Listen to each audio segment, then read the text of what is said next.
that radio station's not working, maybe we shouldn't talk to them in the morning drive, we should talk to them in the afternoon. Maybe that's not the right radio station, let's move it over to this one. So we dance with an advertiser to make sure it works, because it doesn't help me if you leave and I didn't do anything for your business. So, you're going to ask me? Yeah, all your data seem to be on terrestrial listeners. Yes. So my question is what does paid radio use me? I mean, is there any numbers coming out of there that if Nielsen was to call me up and say, what radio station you listen to, and say, well, I'm on XM, do they just hang up on you, or do they actually take that data? Nielsen's starting to do that, because that's a great area for them to grow their revenue. So they're starting to measure that. What we look at is we show a lot of Edison research. Edison's a company that comes in, and they're actually, if you watch election night, all of those surveys are Edison. That's what that's what their business is based on.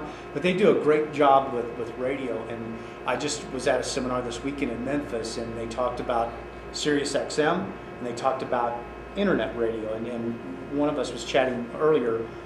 Sirius XM doesn't do much in the United States. It's somewhere between, depending upon where you live, 4 to 7%. People get it for free when they buy a new car, but most of them don't continue. Where we see erosion, and that's, again, people that want to do Pandora and Apple Music. You know, with Apple Music, you can pay $10 a month. You know, Sirius XM, you've got to listen to that jazz station, and whatever they play, for that same $10 a month, I can get on Apple and I can put whatever jazz I want. So that's where we are looking at what we've got to fight in the future. But again, there's something about, this is just me spewing radio and why I love it. There's something about, Tom Petty's my favorite artist. There's something about listening to a Tom Petty song on a CD, but when everybody's hearing it on my radio station, it's like there's a club. So there's just something about radio for me, again, that I've got a passion for, and I think that we've got a long future, but we do have to address some of the things that are around the corner, because technology is changing. So we want to make sure that we keep in with that. For sure.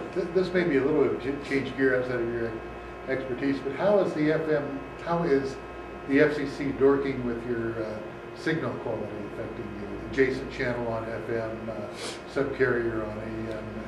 I know that KKOB doesn't have the hit that it used to have. From a signal standpoint? As it's spread over spectrum. The main carrier does not have the hit that it used to have. Nothing used to interfere with it. I drive around town and things interfere with it now. So we, the FCC is an interesting deal to dance with. It just is. You know, we've got a problem with another local company right now that's doing something that they shouldn't be doing, and because there isn't many FCC people that really do a site inspection. Here, yeah. When we talked to that other broadcaster, they're like, okay, you can have them come in, and yeah, they may find me, but I promise you, I'm going to send them your signals too. So do you really want that? And I'm like, so fine, you just stay there doing what you're doing.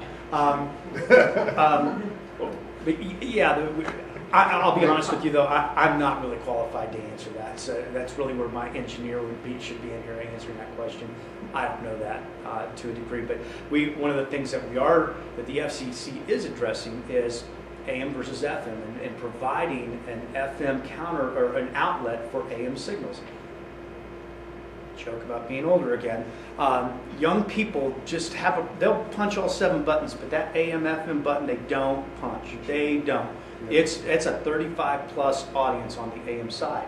And again, as an industry, we have to address it because there's some great properties on the AM dial that we need the folks that only hang out on FM to expose them to that. So that's one of the things that the FCC has said they're going to address, but they have said they're going to address that for the past 10 years. So I don't know. We'll see what happens on that. You got a question? Yeah, so you mentioned Tom Petty earlier. Yes. I grew up really loving radio, and as I get older, I find that radio has become very homogenous. I'm worried about that from the quality perspective, that we've taken and driven quality and then we've focused in on what are the numbers we're trying to meet target demographics and things like that. We've essentially driven quality from a creative standpoint out. And so Tom Petty had a song called The Last DJ. Right? And we've heard that it's about the last DJ that ever had the opportunity to play the song that he liked. So Yes. is that something that's discussed within, today's rate? Do DJs have any creative control? Not nearly what they used to. However, one of the things that we do, we buy a heck of a lot of research. It says these are the songs that we should be playing on this particular radio station. And I can tell you, if I programmed a radio station, most of you wouldn't listen to it because I like what I like, and some of it is really obscure. I'd be playing the hell out of that particular album, but that album didn't sell anything. It was one of his poorest selling records. I love it. So we really have to go back to and take our own personal views out and look at what research that we have. And one of the things, and I'll get to this part right here, this part right here where I was on it with a cluster. With our 8 radio stations, one of the differences when I got in, I worked at a heavy metal AM station, and we also had a top 40 station. You should try selling heavy metal radio on AM dial. Whoa!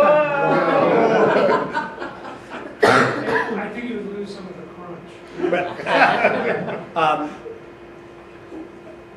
We were considered a big cluster. We had 2 radio stations. Nobody else in Kansas City had that. We were the only ones. We had 2. Now with 8, there's a lot of things that I can just by our mass.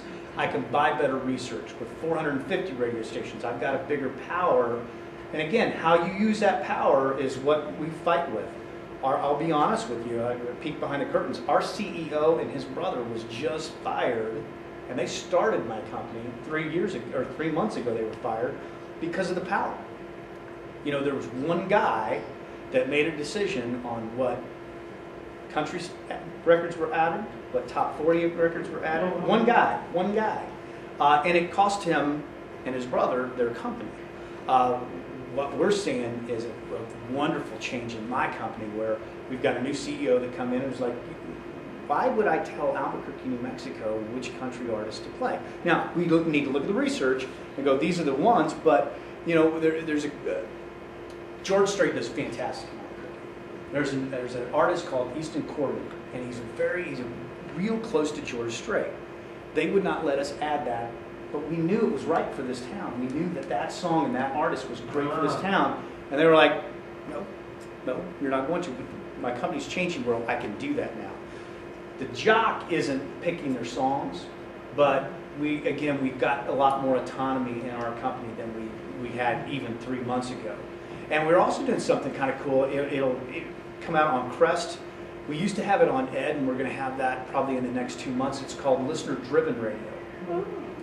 So what essentially I'll do is I'll drive you to my website and go, hey, we're going to, at the top of the 11 o'clock hour, we're going to either play a Pat Benatar song or a whatever song. You get to get on and vote, and it fires that song. It does the measurement. It fires it. There's no jock doing it. It's all behind the scenes. Wow. We're also doing on Crest where you take over an hour. So you get to program. Now you've got a list of 70 songs that you're going to pick from. You're not going to play Hank Williams Jr. that doesn't fit on that station, but you do get to have some drive, if you will. So those are some of the new things that are coming to our business that we're trying to adapt to, and again make sure that we're not homogenized. Because again, yes, that Nash brand, I said at the beginning, people can go to different cities and hear it, but we do want it to have some uniqueness as well. Even though we've got that stamp of Nash, we want to make sure that people hear Nash Albuquerque as opposed to Nash Memphis. So that's a little piece about the cluster. And I'll just leave this, and I just mentioned it as a good segue, radio term segue. How our company is changing. Our new CEO gave us this, and she essentially challenged us to go, having the right people in the right seats is critical to providing a quality product. how we work, how we make decisions, how we measure success, how we hire, how we lead. That's